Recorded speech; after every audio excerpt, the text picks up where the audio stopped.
On sait qu'aujourd'hui, il y a un tiers de ce qui est produit en alimentaire qui est jeté et 9 millions de personnes qui vivent sous le seuil de pauvreté.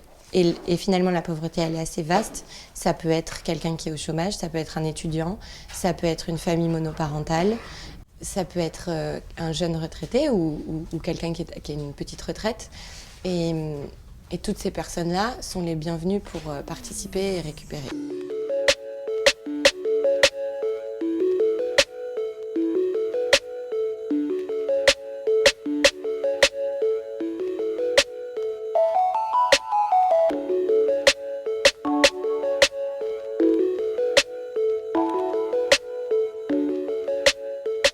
Elle est née à la suite de la loi sur le gaspillage alimentaire. On était un groupe d'amis, on avait beaucoup d'idées sur l'écologie et on a voulu passer des idées à l'action.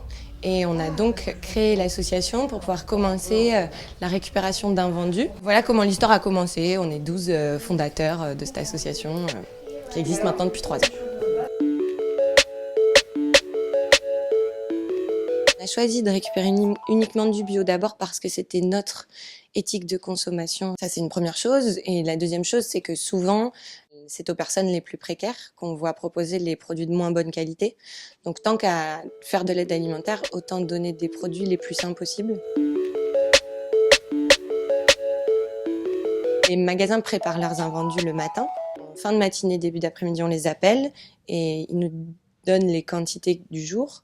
Comme ça nous permet en avance de pouvoir constituer des équipes. Les référents de récolte vont dispatcher les équipes par magasin en fonction des quantités. Ensuite, tous en même temps, on part, on récupère les invendus, on signe les attestations de dons, on revient, on place tout sur la table. Ensuite, se passe le partage équitable de ces invendus.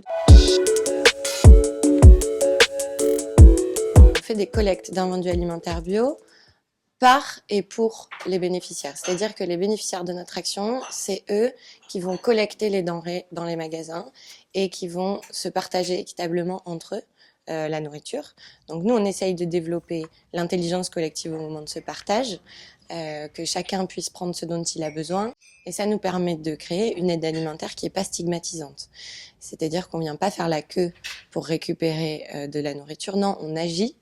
On devient acteur de sa propre émancipation.